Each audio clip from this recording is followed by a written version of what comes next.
Hi అండి. Chicken fry చేస్తున్నా. చికెన్ని కడిగి మంచిగా ఆయిల్ హీట్ అయినాక వేసానండి. అవి గట్టిగా అవ్వకుండా సాల్ట్ వేసాను 1 table spoon. Next ginger garlic వేస్తానండి. టర్మరిక్ జింజర్ గార్లిక్ పేస్ట్ అండి. నెక్స్ట్ టర్మరిక్ వేసానండి.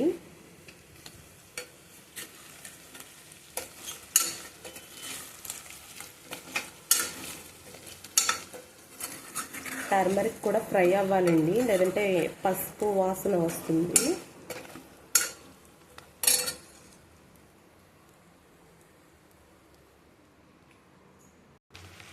నెక్స్ట్ మేము తినగలిగినంత ఆనియన్ పేస్ట్ వేసానండి. నేను 4 వేసాను గ్రేవీ కోసం. మామూలుగా 2 వేసుకున్నా సరిపోతుంది, తక్కువ కావాలనుకుంటే. కొందరు స్వీట్ ఇష్టపడిన తింటారు కదండి, అలా ఉన్నవాళ్ళు ఎక్కువ వేసుకోవచ్చు. గ్రేవీ కూడా ఎక్కువ ఉంటుంది. ఇది కూడా ఫ్రై అవ్వాలి బాగా.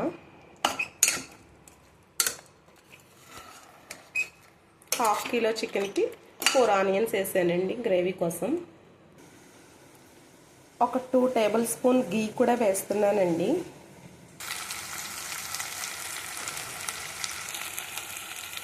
ఇదిగోండి గీ.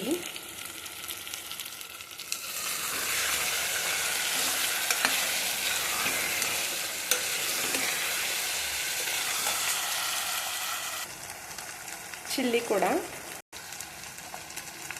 ఆల్రెడీ ఒక ఫస్ట్లో వేసానండి, చెప్పడం మరక. ఇప్పుడు ఒకటి వేస్తున్నా, 2 బాగుంటాయి. గరం మసాలా చిన్నగా వేసానండి, కొంచెం సరిపోద్ది, ఇంత వేసాను. సమ్మర్ కదా. మంచిగా ఫ్రై అయిందండి. ఇప్పుడు కారం వేస్తా.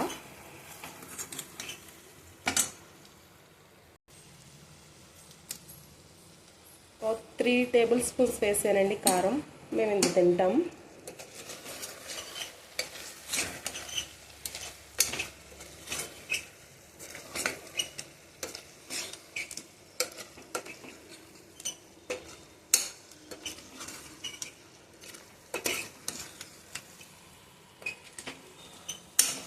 కొంచెం ఈ కలర్ ఉండగానే కట్టేయాలండి, లేదంటే కారం మాడిపోతుంది.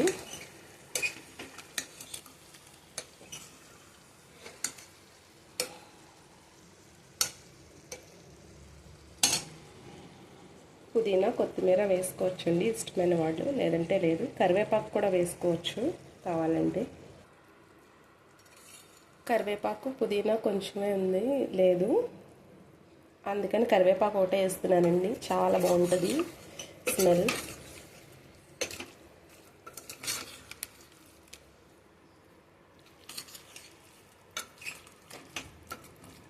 చాలా రోజుల తర్వాత మంచిగా చేశానండి. మా అమ్మాయి కంగారు పడిపోతుంది తినడానికి. సరేనండి, మీ అందరికీ నచ్చితే లైక్ చేయండి, షేర్ చేయండి, ప్లీజ్ సబ్స్క్రైబ్ చేయండి.